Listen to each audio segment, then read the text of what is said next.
Brothers and sisters in faith, today I address you with a heart full of joy and hope, bringing you the story of redemption and faith of Sylvester Stallone. Known worldwide for his heroic roles in the films Rocky and Rambo, Stallone embarked on a spiritual journey that brought him back to his Christian roots. A journey that teaches all of us the importance of faith and the church in our lives. Brothers, let me tell you how this man, at the height of his fame, found salvation in Jesus Christ and confessed, "When I was at the peak of fame, my ego and worldly temptations took over my life, losing control." Like many of us, he had lost his way, straying from the righteous path, but his story does not end there. Stallone found refuge in faith, a sanctuary that transformed him. I grew up in a Catholic home, a Christian household, and attended Catholic schools. I was taught faith and followed it until I entered the so-called real world. I found myself facing temptation and lost my way, making many wrong choices. I felt that even the character of some of my movies like Rocky, for example, in a way did the same.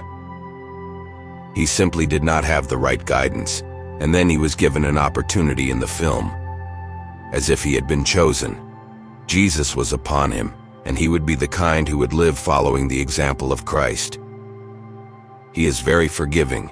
There is no bitterness in him. He always forgives. After the end of the fight, after taking many blows, he raises his finger and points to the sky, conscious of where his strength comes from. He has no illusion of being born with incredible gifts, but he is born with the passion and the need to carry forward God's work. It's as if his whole life had been dedicated to serving God. This made me think, and I said, if I could take my story, my feelings, and put them into the body of a boxer like Rocky, because no one cares so much about an actor. Boxing is a symbol of constant struggle, and of Christ's example, I thought, this would be really interesting, and that's exactly what happened. It was like an unexpected gift. Stallone's story also teaches us that it's never too late to return to God. When I got married, everything changed.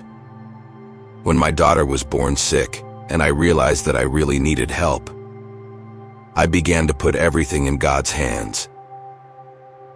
The more I go to church and the more I engage in the process of believing in Jesus and listening to His Word, the more I feel the pressure of the world fading away from me.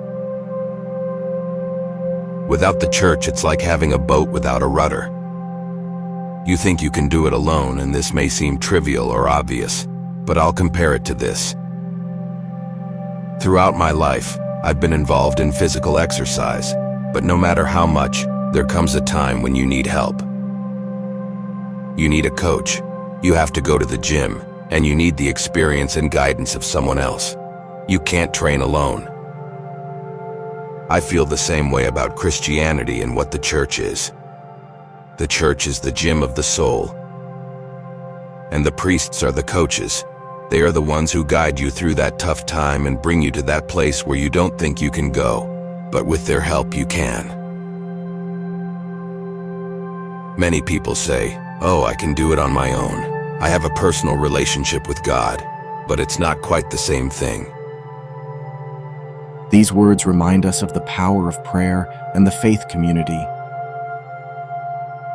Stallone discovered that the church is not just a place of worship, but a sanctuary of refuge and strength where one can find peace and guidance. He describes the church as the gym of the soul, where we train to be strong in spirit. Brothers, let these words inspire you. Stallone's story is not just the story of one man, but the story of all of us seeking light in a world of darkness. He reminds us that through faith in Jesus Christ and belonging to the Christian community, we can find the strength to face life's challenges. Dear brothers and sisters, we can all find inspiration in Sylvester Stallone's story.